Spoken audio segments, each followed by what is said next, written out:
Good morning, everybody. Hey, welcome to Monday. It is April 4th. If you're looking for tax countdown times, you've got basically 2 weeks due on the 18th. So you got 2 weeks to get your taxes in. And hey, today we'll talk about investments. We'll talk about the markets, what's happening there. But remember, before we do that, before Dave joins us here in just a minute, let's remember there's only one thing that any of us can control when it comes to our finances, and that's how much risk we have in our current portfolio. If you don't know how much risk you have, that could be a detriment, especially the closer you get to retirement. Give us a call at 863-382-0037 to walk through our core retirement design so we can help you design the retirement you always dreamed of. That number is 863-382-0037. We got Dave coming up next. 7 light in. Hey there, Black Eyed Peas going solo. It's 8:39:21 here before 9. It is time to check in and see what's going on with your money. How's Wall Street trading your 401k and IRA this morning? Well, we had some green ink to start April out. Let's see if we can keep it going. Check in with Phillip Statler from Statler Financial Services, who is on the phone. Phillip, did I riff long enough to be able to give you a chance to catch your breath? I was kind of at the end of the record when I put you on hold there. Hey, I'm doing well. Yes, sir. I hope you had a great weekend. It was a lot of activity downtown. Looked nice. And other than that big storm blowing through on Saturday. Yeah, except for that windstorm with a little bit of rain, we didn't get the amount that we expected. So by all accounts, Soda Fest was a pretty doggone good success, and I was really glad to see that. I personally was out of town for most of the weekend, visiting relatives over in Bradenton. So I've got to tell you, I had a good weekend too, and I actually ducked the Saturday morning winds or the Saturday evening wind. It was a nice weekend overall. We need some rain, though, so I hate to cheer for more rain, but there's a possibility of getting some. We complain about cloudy weeks with a chance of rain every day. It's too early in the season to have that, but we're behind schedule in the county, and we could use a few more inches of rain before rainy season starts. Absolutely. And just like we could use some up markets, right? We could use a little bit of good news when it comes to the economy. And you and I talking before we went on radio, it's going to be a little bit before we get any news because, hey, it's just too early in the quarter to start seeing anything trickle in yet. That's true. We started out the month, though, in green ink. Friday closed with a positive Dow up 140 points. S&P was up by 15.5, and the NASDAQ was up by 41. That's the kind of gain you can actually sustain, so it's fairly good news on that front. We start out with very little news on a Monday morning. You came up with a tidbit that was fascinating. Jamie Dimon was on the rubber chicken circuit talking about how much Russia is going to cost his company, and sounds like a running ton, doesn't it?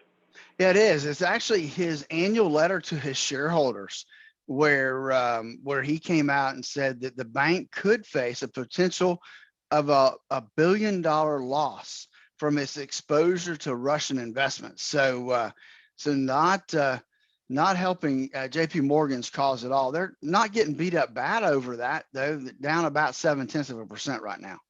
I think you probably have to take it in the context of how big J.P. Morgan is, but that still surprises me because one of the things that the government was saying over and over and over again when they slapped all the sanctions on Russia and currency transfers between the countries was that our exposure to Russian assets was very low and it would likely have a negligible impact on U.S. companies. Well, there's one that's feeling at least a paper cut or two, aren't they? Are you there? I lost you there for a minute. All right, now I got you back. I was going to say that what I was saying. The government was saying when we put all the financial sanctions on that it was going to have a negligible effect on American investors because our companies were very low exposure rates to Russian assets. It sounds like J.P. Morgan is feeling at least a paper cut in that process, aren't they? Absolutely, they sure are. A big paper cut. $1 billion. That's no small chump change. So it is that could affect them drastically. It actually could. Other tidbits out this morning that we've got out. Elon Musk is buying 9.2% of Twitter, and if I understood the article I read correctly, that's going to make him their biggest shareholder, even more than the CEO that's been the voice and the face of Twitter for all these years. That could be interesting. I mean, Musk, if nothing else, is one strange dude, whether you like him or dislike him. That's right. And in the article, it said 9.2% passive stake in Twitter. I've never known Elon to be passive in anything he's done. So it's going to be interesting to see if he stays passive or if he becomes a little bit more active when it comes to Twitter. But obviously, he thinks there's something there, and the stock's liking it. Obviously, that kind of number jumping in there, up almost 20% this morning.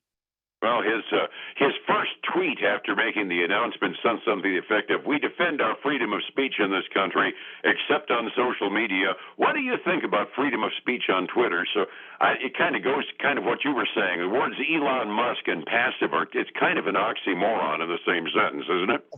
It is. Hey, talking about Elon Musk, the other thing that came out was Tesla. Not any earnings, but they did report their delivery of vehicles for the first quarter was a little over 310,000 vehicles, a record for the company, but still below what expectations were from Wall Street. And so they were trading down a little bit. And let's see if I can, they're trading back up a little bit now, about 0.75%. Okay, so everybody evidently internalized and said maybe the expectations were a little higher than reality had it. One of the articles I came across was companies like Tesla are the ones that are going to be most worried and probably watching the Fed minutes when they come out on Wednesday, because increased interest rates in a capital acquisition mode like these electric vehicle companies are in, they're probably going to be the ones that are going to be hit the most by an interest rate increase.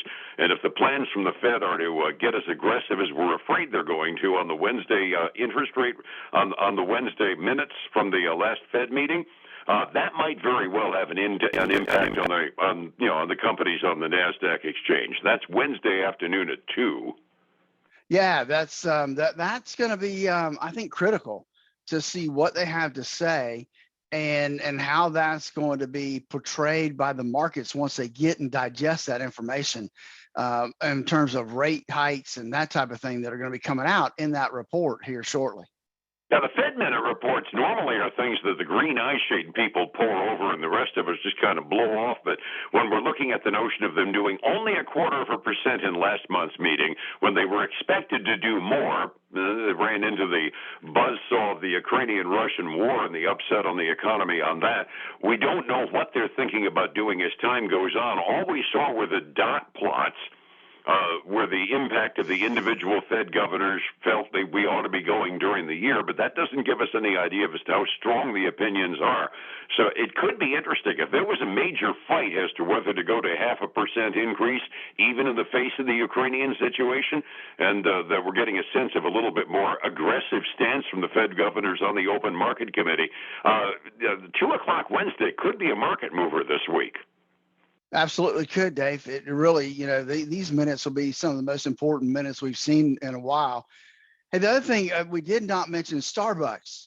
Today, Mr. Schultz becomes the CEO again of Starbucks, and he had made announcements they're going to stop their stock buyback program, and so focus more on growing the company again. That's got Starbucks trading down almost 4% this morning, Dave. Short-term investors aren't happy with things like that, but hey, if you're a Starbucks shareholder long-term, having 87,000 more Starbucks stores around the country can't hurt, can it? No, I would think not. Hey, the other thing that you and I talked about, and I'll probably be done after this one, is inflation in Europe. We've got the German retailers are increasing food prices today 20 to 50%. That was the last thing on my agenda to bring up. Yeah, can you imagine the notion of having walking into Walmart and having a sign saying, "Guess what? We just bumped all our prices in the grocery department up 20%. What's going to happen to your morale?" Yeah, it's not. I just can't imagine. Can you say hyperinflation? And given the fact that food is one of our primary purchases, at least the PCE number that the Federal Reserve watches, if that happened, that would skyrocket. I'm crossing my fingers. That's one of the things that doesn't cross the pond. Yeah, I agree. I mean, because our inflation's already enough. We don't need this kind of hyperinflation. That would be a detriment to any economy. Absolutely. It's certainly a consumer-driven economy like ours. The economic front today is going to be kind of busy, but it's not going to get busy until after 10 a.m. We're expecting to get a report on factory orders, durable goods orders, and durable goods orders excluding transportation, and all of them are expected to fall by quite a bit. If they fall worse than we expect, this could be an interesting day. But 45 minutes before the markets open up this morning, at the very least on my delayed quote, Phillips, I'm looking at some green ink. How do they look so far in your current numbers? It's a mixed bag right now, Dave. We got the Dow actually down 0.1%. The S&P 500 is flat right now, and we got the Nasdaq 100 up a little bit over 0.1%. So small cap's a big winner today on the Russell 2000, up 0.33% today. Commodities front, we've got silver trading up 0.75%, gold up 0.5%. Man, Dave, crude oil is back up over 100. It's 102.38. That's up a little over 3% from where it closed on Friday. I was liking the below 100 number. Yeah, you and me both, and I particularly don't like the fact that my delayed quote shows it a couple of bucks less than that, so the trend is definitely up, and that's not good news. Overseas markets, the Asian yen was almost universally up at the close at 6 a.m., bouncing off the fact that we appeared to be in a modest amount of green ink. Europe is a mixed bag this morning. The German markets are pretty much dead flat. Everybody else is up just very fractionally above the zero mark halfway through their day. 20% increases in food price. Holy crud, that's got to change some retirement plans as to how much income they need to retire, Philip. How do I find you to ensure a retirement I can afford to live on? You there? I think we lost him again. Call Phillip Statler and make an appointment to get your retirement straightened out. 382-0037. That's 382-0037. Take a look at your retirement plans and ensure the fact that you will be able to retire, but you need a plan. Phillip can help you at 382-0037. That's Statler Financial Services in downtown Sebring. And don't forget the Statler Financial Radio Show 3 times a weekend, 6 a.m. and noon on Saturday, and again 10 a.m. Sunday morning on our sister station, News Talk 7:30 a.m. and 95.3 FM. We will be back with better phones, we promise, tomorrow with Phillip here on Light FM. This is your captain speaking. We're expecting fair sky. Comcast treating you badly again? Are you there? Hello?